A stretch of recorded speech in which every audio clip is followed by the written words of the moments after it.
बलराम दास नामक एक जगन्नाथ भक्त थिले, जी सर्वदा प्रभु जगन्नाथ नाम जप करुथिले। मात्र तांकर एक नीच प्रकृति थिला कि से जड़े बेश्यांक सह बास करुथिले। से दिन थिला प्रभु जगन्नाथଙ୍କ गुंडीचा यात्रा।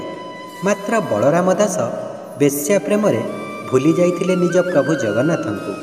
बड़दाण्डर शंख घंट हुलहुली शब्द बलराम दासଙ୍କ कानरे पड़िला।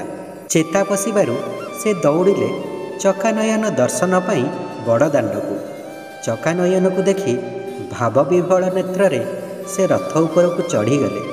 बेश्या सह बास करि आसिथिबारु तांकु माड मारी रथरु फिंगी दियागला।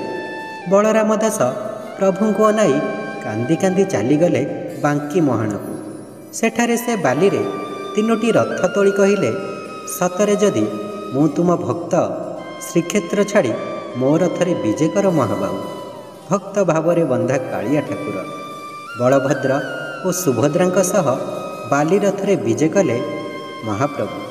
प्रभुଙ୍କୁ देखि भो भो होई कांदिबाकु लागिले बलराम दास एवं कहिले, सतरे प्रभु तुमे पापी पतित पई एते बड़ रथ छाड़ी चली आसिल। सेपटे बड़दाण्डरे असंख्य नरनारी रथ टाणी टाणी बेहाल होईगले, किंतु रथ गड़िला नहीं। रथ गड़िब बा केमिति? स्वयं प्रभु तो बाली रथरे विजे करिसंती। रथरे केवल दारुमूर्ति विद्यमान। राजा अधिया पड़िले छामुंक पाखरे।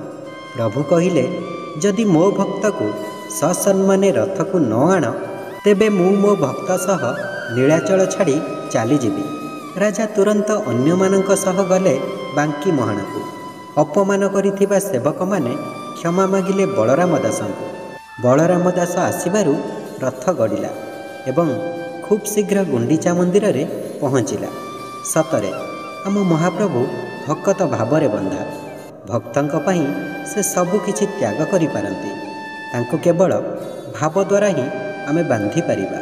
सेथिपई कुहा जाय, भावर ठाकुर आम कला ठाकुर। धीरे धीरे हजि जाउथिबा एही कहानी को प्रत्येक ओडियांक निकटरे पहुँचातु एवं भक्ति रे लेखंतु। जय जगन्नाथ।